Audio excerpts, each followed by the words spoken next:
Dawn breaks over the primordial badlands of ancient Mongolia. As the morning mist clings to the ground, dark shapes glide like phantoms.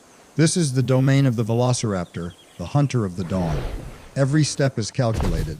The iconic sickle-shaped claw taps the earth lightly, ready to spring into action at any moment. A pair of amber, yellow eyes flashes with cold intelligence as a head tilts, listening to the faintest sounds of life stirring. Their body is a perfect killing machine. The primitive plumage, not for flight, but for balance and display, shivers in the early breeze. To the small creatures of the undergrowth, they are nothing more than a deadly breeze passing by. On a high mound, the entire pack of 5 comes to a halt. Their posture is tense, every muscle coiled and ready. Light and shadow play across their bodies, creating a menacing silhouette. A sharp claw scrapes against a rock, kicking up a tiny spark, a sign of burning impatience. Suddenly, the alpha gives a short, guttural call. Instantly, the pack reacts. They surge down into the basin like a single arrow, kicking up dust behind them as the day's hunt begins. Contrary to the image of solitary killers, velociraptors lead complex social lives. 2 adults preen each other's feathers with their snouts, an act that reinforces bonds and defines their place in the pack. A young raptor is learning its first lesson. It clumsily snaps at a sunbathing lizard, but its prey is too quick.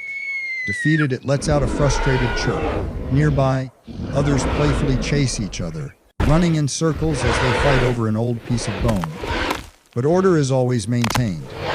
The alpha, larger and more experienced, steps forward and lets out a low growl, instantly breaking up the squabble among the juniors. It is an unbreakable law.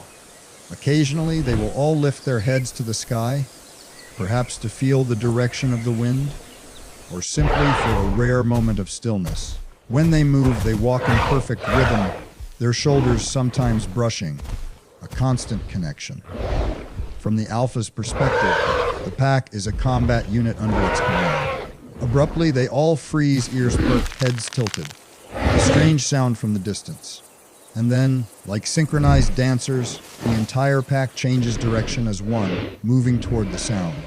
In a wide valley below, a herd of Prehistoric, distant relatives of the Triceratops, grazes peacefully.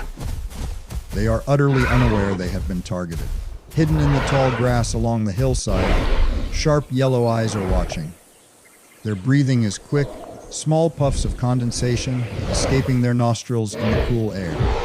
To the Prehistoric herd, it's just fleeting shadows in the grass, a vague sense of unease. But from above, a lethal plan is being executed. The raptor pack has spread out, silently forming a pincer movement, surrounding their prey from multiple directions. This is not a chaotic assault, but a calculated strategy.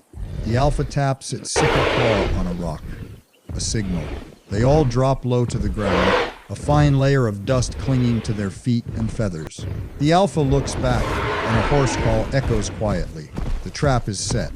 The Prehistoric herd begins to sense the real danger. A few individuals lift their heads, looking around nervously. The silence becomes terrifying. Chaos erupts. The alpha is the first to charge. The Prehistoric herd bolts, scattering in panic. The raptor explodes from the brush like a compressed spring, a harsh hiss escaping its bared teeth. The pack splits up, each member targeting a different direction, turning the prey's escape into an inescapable trap. From the perspective of a fleeing Prehistoric, the world is a violent blur of motion, with predators closing in from all sides. Then comes the decisive moment. A raptor leaps into the air, an elegant yet fatal jump. The iconic sickle claw is unsheathed and plunges deep into the prey's flank. Blood sprays. The Prehistoric herd is completely separated, and an unlucky juvenile becomes isolated. It's the opening the raptors needed. They converge, using their speed and agility to bring down the larger animal. The end is swift and brutal. Jaws clamp down on the neck, ending the struggle. The feast begins. The pack surrounds the carcass, but there is no peace. It is a scene of ordered chaos. Chunks of meat are ripped away, blood trailing in sinewy strands. Two raptors snarl at each other, their tails whipping up dust to intimidate their rival. The alpha moves in. It lets out a roar of pure authority. Immediately, the others back away, yielding the choicest parts. It is the alpha's privilege. Its teeth tear through tough sinew, saliva dripping from the corners of its mouth. Only after the leader is satisfied are the others allowed to feed. They lower their heads in unison, their backs bristling like a row of spears. The clever juvenile tries to snatch a large piece of meat and run, but it is instantly pursued by a larger adult. The fight is brief but vicious. Finally, a quiet settles. All that remains are bones, and the thick smell of blood hanging in the air.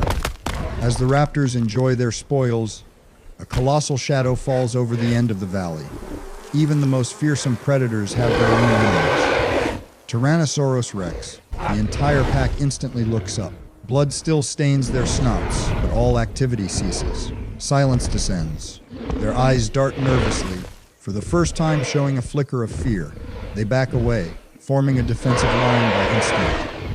But against this giant, defense is futile.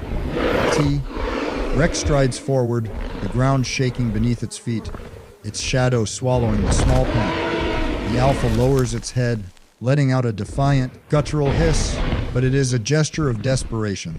It digs its claws deep into the earth, bracing for an unwinnable fight. Rex responds with a roar that shakes the hills. That is enough. Survival instinct takes over. The raptor pack breaks and scatters, retreating in chaos. They are intelligent hunters, and they know this is a battle they cannot win. The tyrant claims their meal, and the smaller phantoms vanish into the cover of the forest. Night falls, and this is another world. Under the silver moonlight, the raptors' eyes glow like embers in the undergrowth. They move like spirits of the night, their feathers rustling softly in the wind. They no longer hunt large prey. Now is the time for opportunistic hunts. A small, early mammal is completely unaware it is being watched. The sickle claw once again scrapes against stone, creating a spark in the darkness.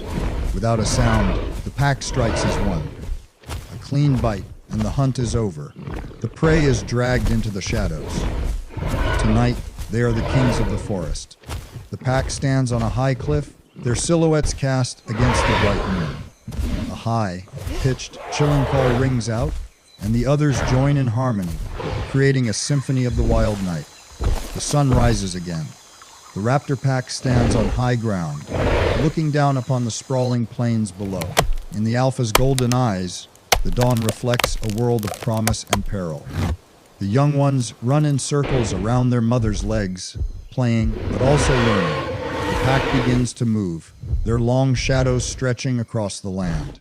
They are a legacy of evolution, a killing machine honed to perfection. One stops, using its sickle claw to wipe dried blood from a dew-covered blade of grass. Suddenly, they all stop in unison, heads pointing in the same direction. In the distance, a new herd of Prehistoric is moving into the valley. A new target.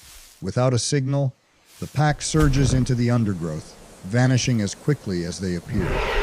The plains return to their quiet state, leaving only the wind and the dust. But somewhere in the air, the hiss of the predator seems to echo.